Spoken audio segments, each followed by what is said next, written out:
I'm Josh Liston from On the Bubble podcast, an oral history of television fandom, part of the Gonna Geek network, just like the show you're checking out now. Shows on the network are individually owned, and opinions expressed may not reflect others. Find other awesome geeky shows at GonnaGeekNetwork.com.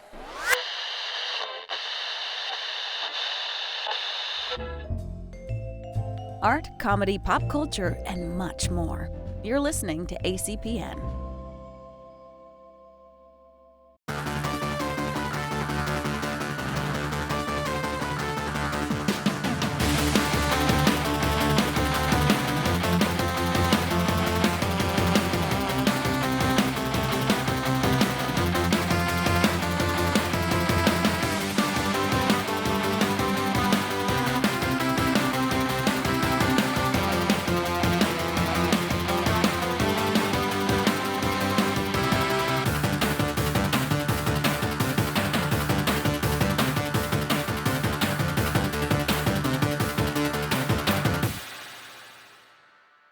And welcome to Play Comics, where once again we're looking at a video game based on a comic property and how well it represents that source material. And today we're going to do something, and if it doesn't work, then we can just do it again because we have like 9 chances, I think is what the colloquial knowledge says. But I can't do it by myself because that would just be bad. Go listen to the first few episodes if you want to hear me try to do things by myself. I have guests here to make it all better. And today I have Derek B. Gayle here from lots of other podcasts. I can't remember all of them because it is too many. Derek, how are you today? I'm good. I mean, we're recording this on a Monday, and I famously hate Mondays, just like our boys. So, could be better if it was a day other than Monday. But yeah, just should need to order some lasagna. Actually, is really what we need to do right now to improve this. It would be the only way to improve this, I think. Actually, true story. I was maybe going to stop at the grocery store and get one of those personal frozen lasagnas just for me, because Monday is the day that my wife has orchestra rehearsal. So I'm on my own for dinner, and I forgot to ask her to grab me something when she went to the grocery store last week.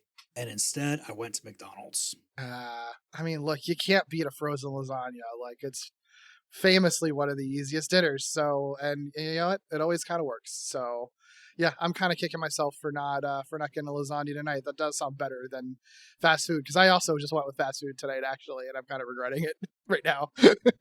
Well, one thing I'm not regretting is getting to talk to you about Garfield and his 9 lives. Maybe not all of them, because I don't think Garfield ever dies. But Derek, what is it that made you look at this and say, ooh, I really want to talk about a Garfield game? I like Garfield, I think, is the starting point. And I saw there was a Garfield game, and I had not played this Garfield game. I haven't played many of them. I don't know how many Garfield games there are that exist. I think I played like one of like the really, really, really old ones from like, I don't know, DOS or Atari or NES or something like that. But I had not even heard of this one, but I had heard of the book and TV special Garfield His 9 Lives.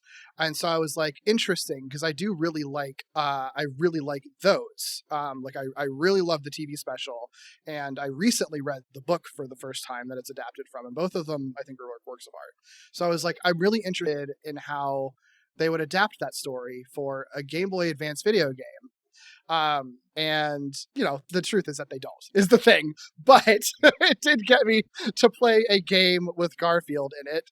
And I really like Garfield. So that's why I'm here. Liking Garfield, I mean, that is kind of a thing. I don't know many people who actually hate Garfield. I know plenty of people who are like, yeah, Garfield, whatever. Mm-hmm. I think those people have not actually read like Garfield stuff when they say that. I think it's hard to hate the character, because I think that a thing that makes Garfield so lovable is just, for one, he's like a big fat cat. Like, how can you not love a big fat cat? But also, I do think it's like, it's not that deep. He is just relatable. Like, we all kind of wish that we could just eat and sleep and not have responsibilities, and Garfield desperately wants to do nothing but eat and sleep and not have any responsibilities. And I think the comic strips and anytime he's in animation kind of will fluctuate between presenting him like feeling like how you feel as like an everyday person who has to wake up on Mondays and go to work and hate Mondays, you know, and then have to thrive on like coffee, and all you want to do is just like gorge on delicious food instead of working. He's like that, or he's just presented like a regular cat, how a regular cat would think and feel and say things. And both of those things I think are just really fun to like see depicted. And I think that that's like, you know, again, it's not really that much deeper than that. I think a lot of Garfield stuff can get a little more powerful, a little more beautiful, a little more poignant. Like a lot of the 80s TV specials would find some really good like tearjerker things, but it's always grounded in the idea of just like, what if there was like a cat who like kind of complained and was a smart aleck? Like, and it's hard to not enjoy that, you know? Honestly, I think the in and out and the kind of sameness of a lot of Garfield is what I actually like about it. And I realize that's a lot of people who are like, Garfield, man, that's what they're thinking. But you got to remember, you're looking at something where, I mean, it's a newspaper cartoon strip. Sure. So theoretically, you've got people coming in and out and missing things. I mean, I think at this point, it's Garfield. Most of the people missing things are because their paper didn't get delivered that day. Because I think, yeah, no, it's comforting. It's like a comforting thing to have a newspaper strip like that. Yeah. And if you're sick of Garfield, then just stop reading it for a little bit. You can jump right back in when you decide you're not sick of Garfield anymore. Yeah. And again, I do think that like there are some Garfield adaptations that I think are just like genuine works of art that like sort of take that base character of like a lovable cat and do like genuinely good things with it. You know, like I said, those specials in the 80s are all like really fun and like kind of fluctuate from being like really funny to just and just like observational humor to being like genuinely emotional and like tugging at the heartstrings of anyone who like has an appreciation for pets or likes animals. And the His 9 Lives special especially like really does that. And that special and the book it's based on are like also like just very innovative and experimental, and play with like different art styles and art forms and like storytelling and things like that. So like Garfield is genuinely a really good canvas to like experiment with. I think it's why there's been kind of in I think recent years kind of an explosion of Garfield like art in general, like independent art, people like making like fan art of Garfield in different forms or crossing it over or matching it up or whatever. I have like the off-brand Garfield plush behind me that's like made to be like an ugly Garfield, and I have like a Garfield wooden Necronomicon behind me too. Like you can just do so much with it because of the iconography of it and because it's a recognizable, relatable character. And again, it's just kind of hard to not, I don't know. I think you have to be trying hard and be a little bit of a contrarian to like not enjoy that, you know? And Garfield's imagination, I think, really lets you play with a lot of things too, because it's not just the cat doing cat things in its house. It's the cat doing cat things, but what if I'm really in the jungle instead of just in my house? You know, you get all of that imagination in there, which pretty much opens up any setting you want. Yeah, totally. Absolutely. Plus, I grew up watching Garfield and Friends, and the fact that I can't find that anywhere online. It's on Tubi. So if you go to Tubi, all of Garfield and Friends is there, and then season 8 of Garfield and Friends, they put all of the specials there. So it's basically all 7 seasons of the show, and then all the specials that came before the show are listed as season 8, which includes His 9 Lives, which I again highly recommend. It's a wonderful special. Well, that locks it in. I need to look at Tubi more often because I keep forgetting it exists. It's a great platform. Everybody that I've talked to with Garfield, I feel like I've gotten them in here and I'm expecting, like, yeah, I just grew up liking Garfield and I just happen to like Garfield. But it seems like everybody ends up with this really deep connection to Garfield. And I know, like, I don't really have one, but you can't have one for every single character. But I do like Garfield. Yeah, I don't feel like I really came to Garfield until, like came to appreciate Garfield, I guess I should say, until, like, I don't know, sometime within the last 10 years, honestly.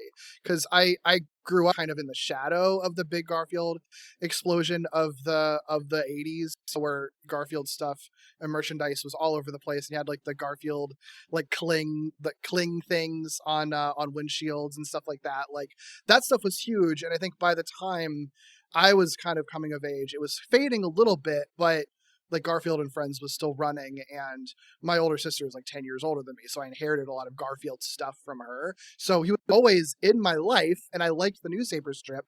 But I don't think it was the thing I connected with, I think, until I was actually an adult and was like, yeah, you know what?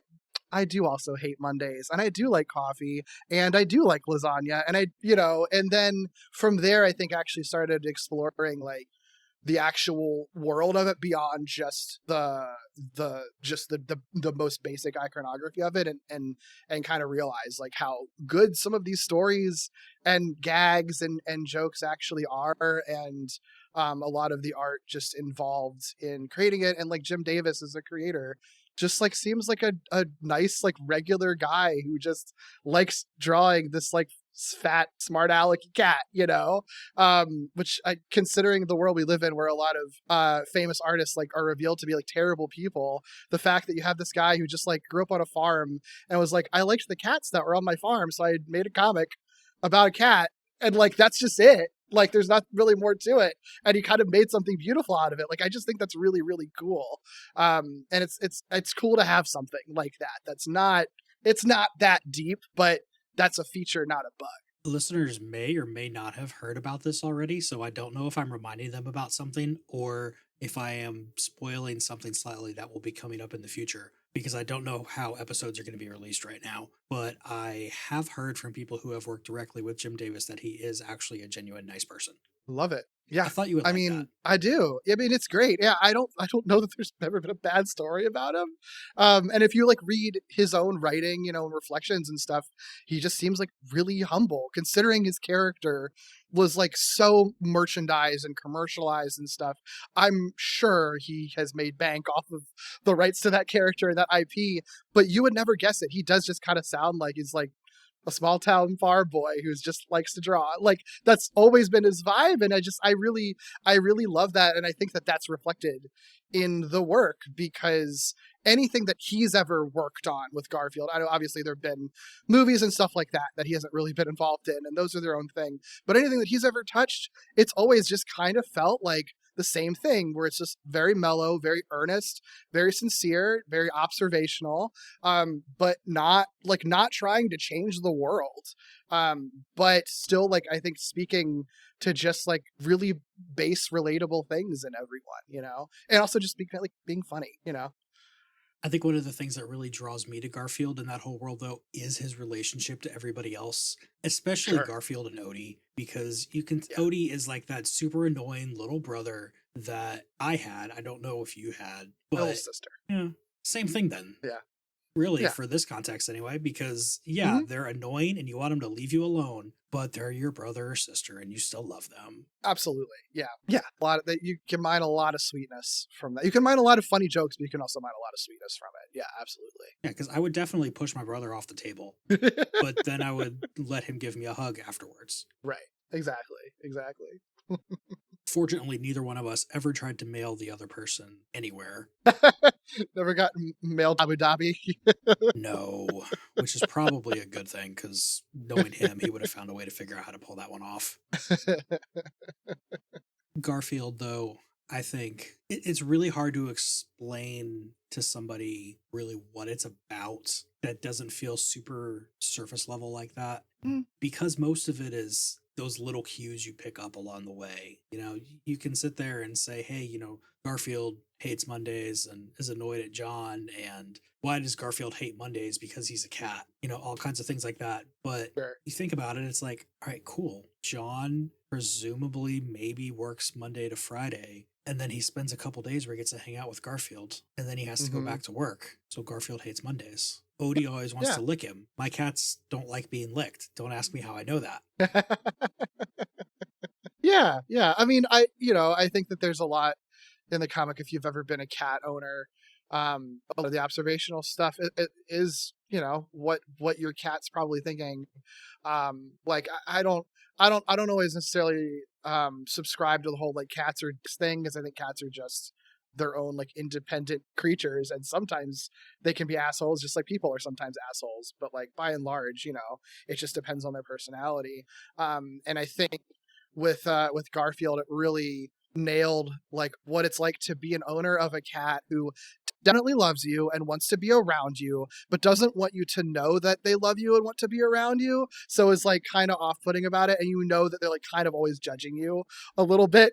But yet that like love between you is still incredibly profound and still like very much there, nevertheless. Yeah, because at best, I think Garfield loves John, but he wants to love John from over there. Right, which is how a lot of people's relationships with their cats are. Not, some cats are very cuddly, but not all of them are. And Garfield's the kind of cat that's like, just leave me alone until you feed me, and I will love you. I will want to be in the same room as you and be around you, but just like give me my space, Which I get it. So we're gonna go try to find out where each of our special places is while I drop some promos for a few other things.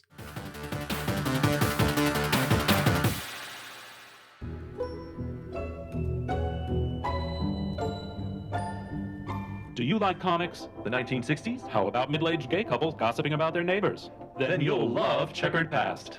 A loving examination of DC's Go-Go Check branded comic magazines published from February 1966 to August 1967. I'm Dr. Bob, And I'm Dr. Husband. and each week we'll be your hosts on a trippy tour through mid-century four-color madness. Checkered Past, available wherever fine podcasts are downloaded for free.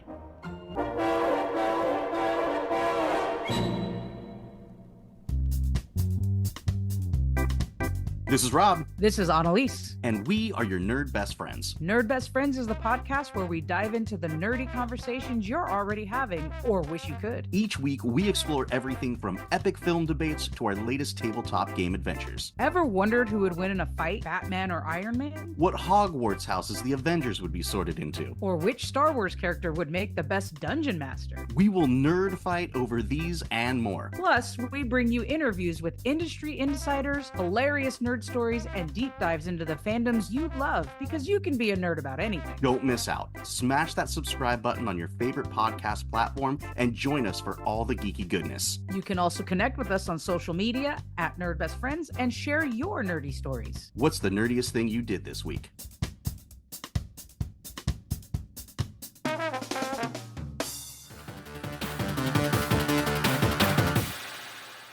Those are some great things to check out, but first let's finish up here. So Derek, what is really bringing us today here together, besides our mutual love of cats, is this May 2006 game for the Game Boy Advance, Garfield and His 9 Lives. It was made by Lucky Jump Games and The Game Factory. Those both sound super generic. Yep. I'm going to take just that like out. this game. I'm going to take that out. No, I'm not. Okay. Because yes, you're right. This game is also super generic. Garfield goes through the levels and gets a key so he can get to the end. And sometimes he fights a boss. Yeah, inconsistently fights a boss, but always fights them the same way. It's like the most like just flat out like okay period game. It's just like I didn't have a terrible time playing this, but it's maybe one of the most forgettable games I've ever played. Like if it was worse, I'd remember it being bad, but it's just like some graphics are pretty. The music's not bad. But it's so generic the entire time, and there's nothing here at all. It's such a bummer. Like there's a couple things in here that really go with Garfield. You have the Arbuckle Farm. Mhm. None of the I'm going to blank out on that. None of the whatever acres farm characters, because that's a whole different copyright thing. Yeah, I guess so. Yeah, they probably couldn't include them. But like, yeah, I mean, at least with that one, they try to claim that it's a family farm situation. The rest of them don't really make any sense. I mean, Garfield has done things in a haunted house. Sure. Okay, here's my biggest gripe with this game. It's not really fair. Like, I shouldn't have expected a game from 2006 to be adapting like a book and be special from the 80s. But if you're going to call something His 9 Lives, and I know it's not the exact same title because the book and special are just His 9 Lives, and this game is and His 9 Lives. So technically it's a different title. But if you're going to include the 9 Lives thing, you are hearkening back to a pre-existing Garfield story and adaptation that like within the Garfield fandom is very, very well known. Like it's again, I don't want to keep harping on it, but like it's a really special, like really innovative experimental like work of art, like genuinely like I can't stress that enough that if you don't engage with Garfield stuff but want to see like the best of it, like that's where to go for it, or both that book and special. And so it feels like such a missed opportunity, because the entire structure of both of those things is like having 9 distinct stories that they tell across Garfield's lives that are across time. And it would be so easy to actually build the game off of that setup, where instead of it just being Garfield in a random place in this game, like being on a farm and then in a haunted house and then in a circus for some reason, for literally no reason. Like if it is just, here's a level in each time period where Garfield is, like they could pull from the source material or not, but like that's already a more interesting idea of just seeing like, here's a past life he led, here's where Garfield's a Viking, here's where Garfield's a caveman, here's where Garfield is like, you know, in like the 1940s like gang war or something, like stuff that's literally in, and there's a space cat one, they could have easily had a space level. It feels almost like kind of built to be adapted into a video game, even if they have to change some of the stuff. So it feels very weird that this game doesn't even try to do that. It doesn't even pretend that these are actually the different lives that Garfield has led, you know, different past lives he's led. It is literally just the most in name only, and doesn't even replace it with anything interesting. He's just at different places. See, I could have been okay with it if it was like at the end of every level, Garfield narrowly escapes. And so there's life number 1 when you finish level 1 and you go through like that. They don't do anything like that with it. And you're right. Yeah. That book, which is easily findable on the Internet Archive, for anybody who wants to go look at it, check it out. That book has just so many cool things. Like, you don't even have to worry about the art style from it. Nothing, you know? Right. Just take the settings and run. Right, just the broad strokes ideas are fine. Between the TV special and the book, they change stuff too. Like they don't adapt it directly when they do the TV special. So like there's precedent for that. And again, I'm not even asking for like a super straightforward adaptation of everything in it. Just the basic premise of it like is actually a good setting for video game. And I have to imagine, I mean, probably they weren't even thinking of it. They just like came up, this was probably just on a list of names and they just put the name on the game. Weren't even thinking of the source material. But I do think that like the only reason you wouldn't do an adaptation of that story, of that premise of Garfield's different past lives and different time periods, is probably just because it would take extra effort to make it. And this game seems to be like the lowest common denominator effort. Like they made their one Garfield sprite and they're going to just use that the whole time. And if you were making a Space Cat adaptation or whatever, putting him in space, they'd have to put him in a spacesuit, and that would be a whole bunch of extra work. And they didn't want to put any work into this game. They wanted to make it obviously very cheaply and very quickly. Wait, are you saying that going to obedience class is not a like high concept area to go to for a video game? I guess in their defense, the OB class is like a house and then an underground dungeon. Like, I thought that was kind of funny that they went that way, but that's like, you know, the lowest, the barest praise I can give it. You don't think that fighting against spiders in the sewers is... Why? I mean, yeah. Garfield doesn't go to the spiders come to Garfield. Right. Also, like, he's constantly like I also don't mind, like, they give little brief explanations for what Garfield's doing of like, I need to get out of this haunted house or whatever. And like, I don't, if you're going to go with this premise, I don't mind if it's just Garfield just wanting to get out of here and not be around all this stuff.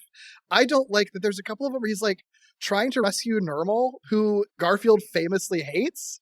Like, why? Why is he rescuing, of all people to be rescuing, why do they choose Normal, like his arch enemy, to be the kitten he's just trying to rescue for some reason? Like, I don't understand. You could have been rescuing Odie and it would have made so much more sense. Yeah, right. And then he fails to rescue him and Odie gets kidnapped and into the place with the Odie clones or whatever. Like, they could have even had, even if a thin one, they could have had an actual narrative to this too. I mean, at least they remember to put Pookie in the game. Yeah, Pookie is there as a pickup, like a secret pickup.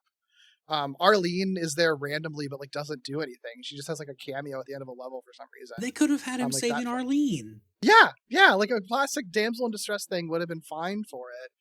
And like even like John is referenced, but he doesn't appear anywhere, I don't think. Which also feels really weird.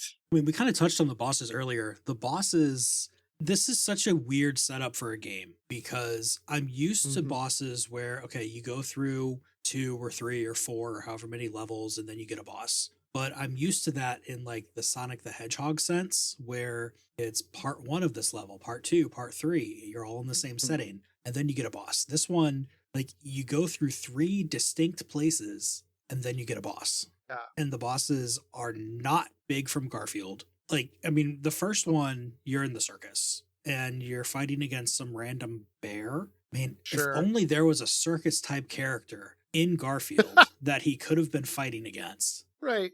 I don't get it, man. I don't get it. It's so weird. Again, just the lowest effort put into this, I think. Yeah. Yeah. It's really weird. And yeah, it's odd that is it just like 3 bosses in the whole game? It's the bear and then the rolling cat, the bully cat who can Mhm. roll, and then the final boss, the refrigerator. And I think that's it, right? Out Yeah, of all that's 9 it. levels. It's so weird. Like, that's so strange. This one to me, it's been a very long time since I've run into a game that really truly feels like somebody was either making their first game and then was forced to slap an IP on it, or just took random leftover levels and slapped the IP on it. Oh yeah. This one, that's what it's screaming to me. I could totally see that because like I think what frustrates me is that like there are little bits of like little sparks of like creativity or whatever, because I do think that like some of the characters, like a lot of the actual characters and animations are like well done.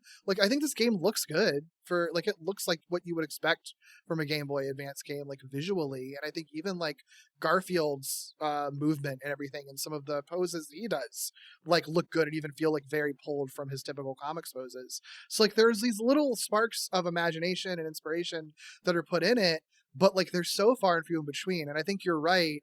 If this is like a pre-existing game that got reskinned, and so it's sort of like, well, you know, these elements look good, as long as we just make the Garfield character look good, everything else can just look generic. Like it does kind of, it feels like a lot of compromises ended up being made. Like it doesn't feel like this was built to be Garfield from the ground up. And Jim Davis is on the credits page for this one. Like, I don't know what job Pause does. Yeah, I don't know. That seems to don't be know. people like special thanks or something. Yeah, I mean, maybe they had him draw some of the like the interstitial frames. Maybe, you know, they could have done that, or like I could see maybe like they designed a couple of the characters. Like the cat bully boss feels very much like a Jim Davis character.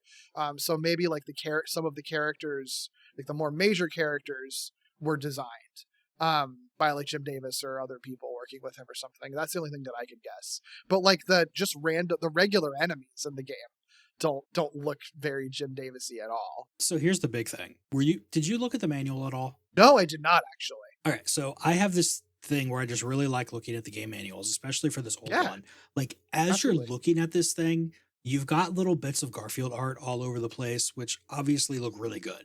You've got screenshots from the game, which all, like in themselves, in a vacuum, they look pretty good.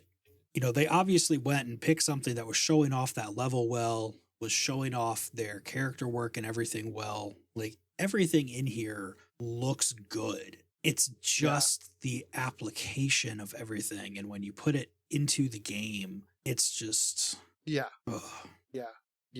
Yeah, I agree.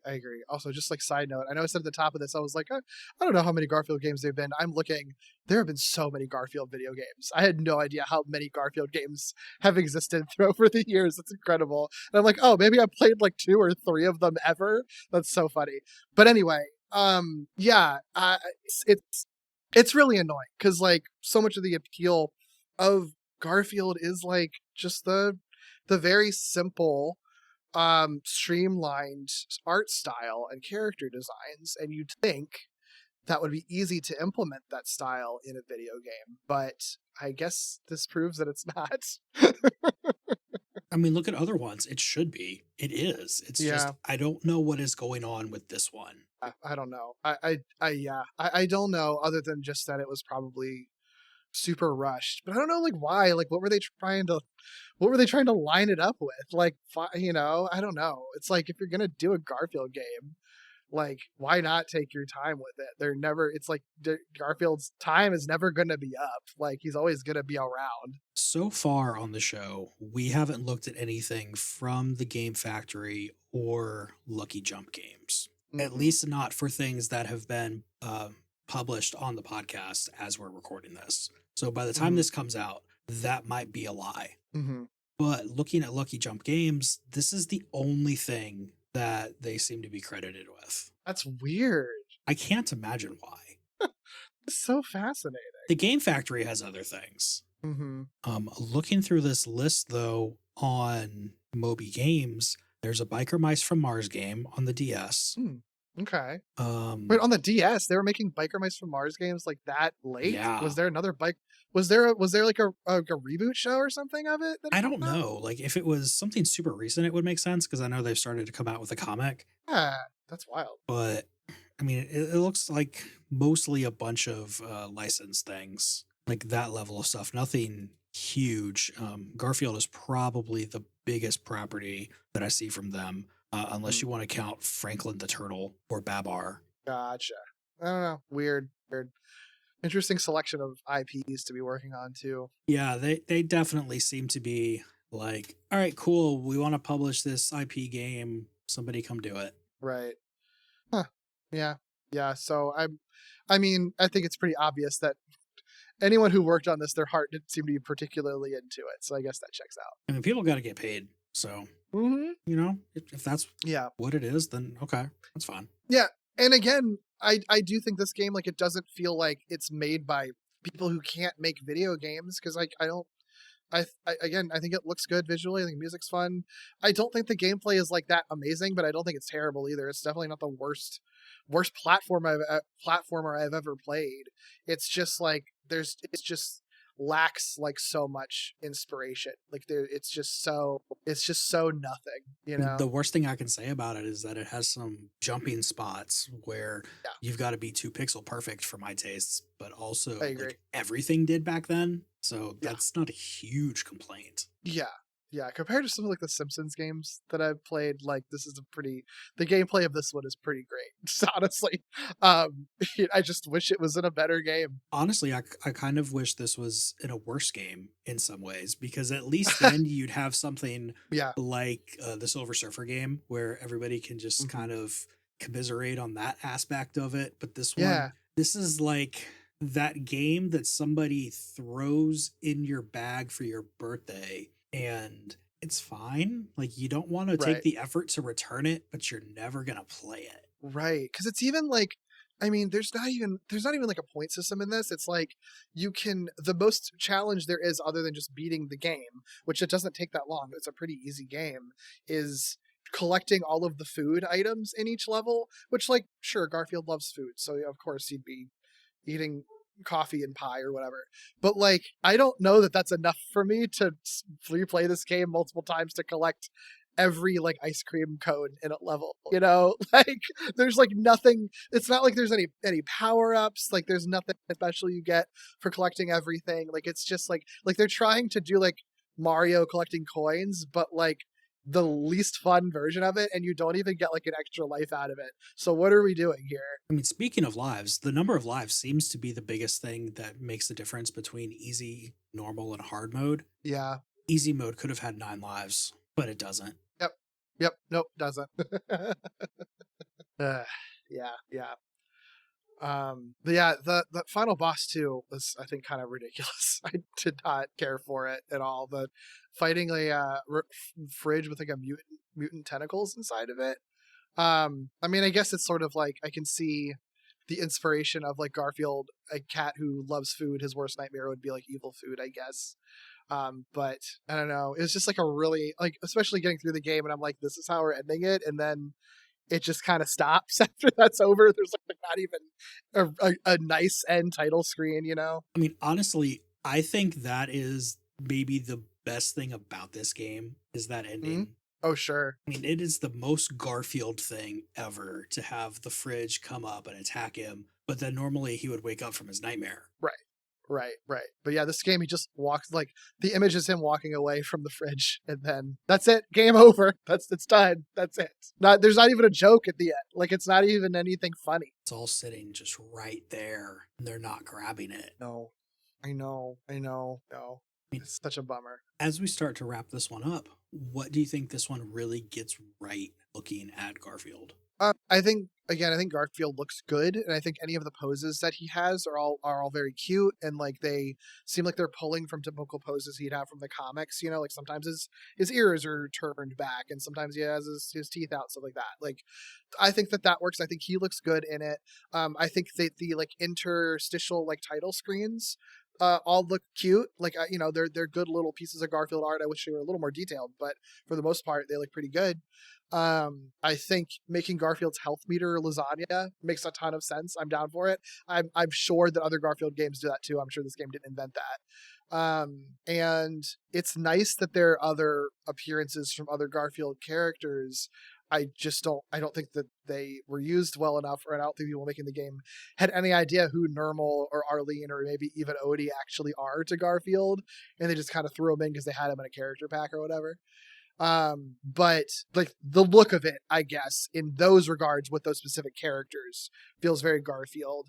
But other than that, there's not really much of anything to it that feels very Garfield-y. It's not a funny game either. Basically, I think anything that can be captured in a screenshot is good about this. Yeah, I think that's a great way to put it. And the manual is really good because you get to see more pictures of Garfield that they drew in there. There you go. Love it. Can always have more Garfield. What do you think this one gets wrong looking at Garfield? I mean, not being funny. I think it also doesn't make sense that Garfield is like this active. Like, I think that there's, I don't remember everything does, obviously, but like, there's a couple of times where he's just like, I don't want to be here. And I'm like, sure, that's very Garfield.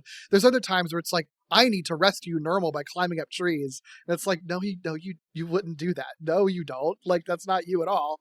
So I think character-wise, I think that this game just kind of really took the DS route to explain what he's doing, anything that he's doing, even if it doesn't make sense for him. And nothing that he really says is particularly funny either. Like, he's not even being sarcastic about the game that he's in. And I think that would be an easy route to take with this if they wanted to. And like I said, like, it doesn't make sense that like he's rescuing Nermal. It doesn't make sense that like he, I don't know. Like, it's weird how little Odie is in this game too. Like, he fights Odie clones and rescues Odie, but like it feels like Odie should be more of a presence in this in general, and that feels like a mistake too. And everything is so. I mean, I know we're picking on Nermal a lot, and it's because it's Nermal, and Nermal deserves it. But yeah, I mean, like, it's so easy. You could have gone in there and said, "Oh, I don't want to rescue Nermal from these trees." Right. But Nermal knows where the lasagna is. Yeah, make some sort of silly joke out of it. Even if it's not a funny one, at least it would, like, you know, feel like sarcastic Garfield. Because that's the thing with Garfield. He's not just a big old blob of a cat. I mean, yeah, right. he's a bigger boy, but he'll get going on things when he has to, and when he has a good reason to. Yeah, but yeah, right, exactly. When he has a good reason to. I think that's the thing. That's what makes it kind of sometimes like compelling when you have him in action settings or you know, when he's in an animated thing where there's actually a plot, is like, you know, that he doesn't actually want to get up or get out of bed or get out of his comfy spot. So when he does, you know, he means business, and it feels like exciting when he's going to do stuff. You know, and also he's a cat. He'll get excitable and tear stuff up too. Like, yeah, you're right. He's not like a totally blob, like, lazy thing. It's just like, he's not going to do anything that he doesn't actually want to, or if he has to do something that he doesn't want to, he's going to complain about it. None of that is here. I'm definitely asking you this, one, because I always ask, and two, because I want to see how you answer, because I'm pretty sure I know generally what the answer is going to be. Okay. But if you knew somebody who somehow didn't know about Garfield, would you give them this game as part of a primer course? I think you can a good Garfield game, and I'm sure there's out there that I haven't played that I'm sure probably are, and I know that there's some that do make sense. I know the Create with Garfield game, for example, like that totally makes sense. But like as an action platformer game, you have to kind of go a long way to make it make sense to be a Garfield game. So I think if you're gonna want to get like proper Garfield, I think you maybe want to actually stay away from the video games, to be honest. There are definitely some good Garfield games. There are some ones that I would give people. It's been forever since I've gotten one of those, at least for what has been published as we're recording this. Actually, let me cheat a little bit. Where is the thing that I want? Like Garfield's Scary Scavenger Hunt. Yes, it's a Flash game that was on the internet, but that is a good Garfield game that I would give people. Interesting. Okay. I'll take your word for it. And again, I don't know what order things are going to come out in. So either that's a spoiler or listeners already knew that. Oh, okay. Okay. But this one, no, this is definitely not a Garfield game that I would give somebody. Yeah. No, absolutely not. And especially, again, I'm never going to not harp on this, but like, you can't put his 9 lives name and branding on this and like make it a bad thing and not have it be an adaptation of that like masterpiece. Like, no, that sucks. That makes me so mad. See, I haven't even really read the book recently enough to get too caught up in that. And even I know that that is way too close. That's like doing Batman the Dark Knight and having it be some random stupid Batman thing. Right. Yeah, it's very silly. Yeah, like, so you can't take something that's like has like some level of iconic status and just reuse the name and then not actually do anything with that. Like, that's so annoying. Somebody is going to have to answer for this game being the way that it is. What Muppet do you want to see stuck leading the press conference, trying to convince everybody that this game is good, actually? And failing at it? Oh, of course. Ooh, oh my God. I don't know if this is my best answer. My brain goes to like Swedish Chef, like just flailing around and trying, and no one being able to understand, because nothing that he would say would matter anyway, because it would never actually convince anyone. I think that would be very fun with everyone just being baffled at what he's even trying to say and then just making a mess of everything anyway.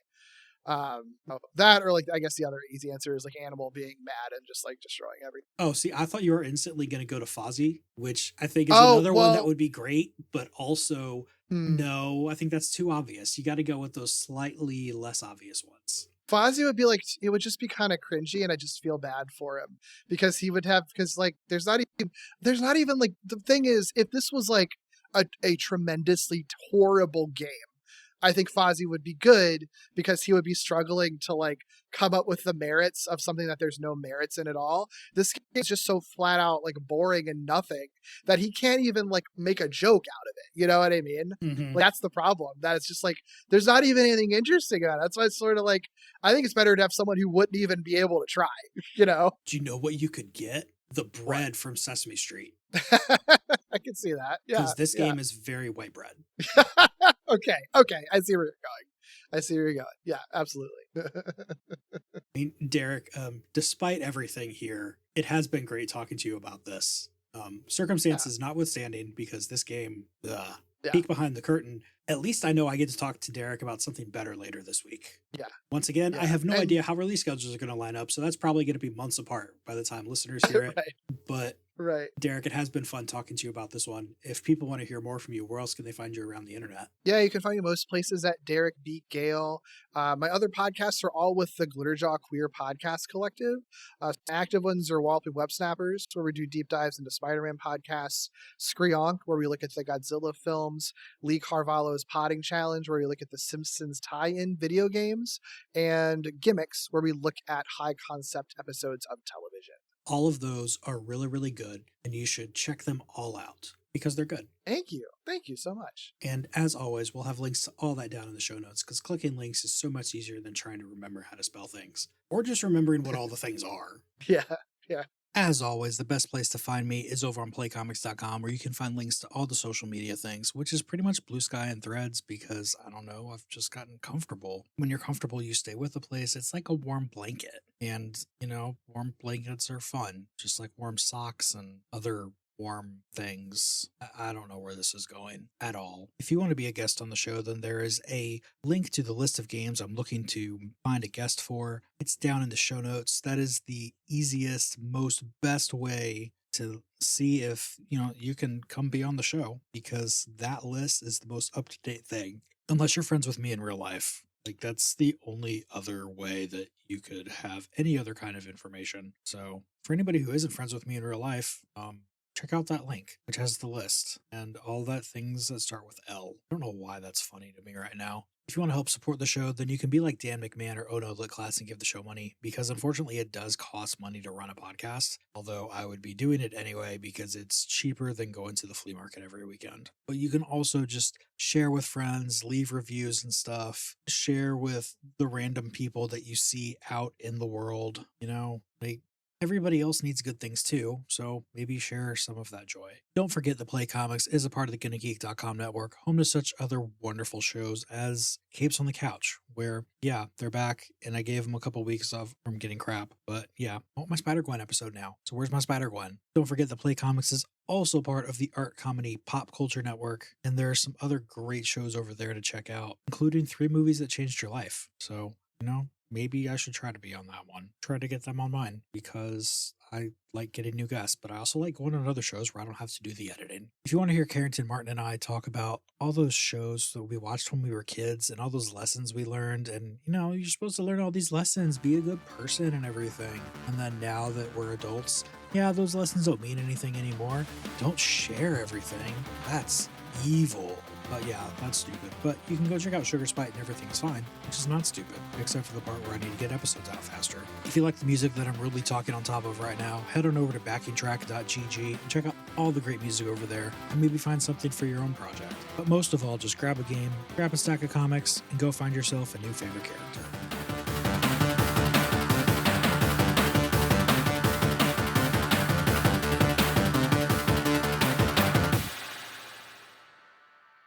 This is the point where Derek is finally gonna have a promo for me for one of the 20 shows that he does.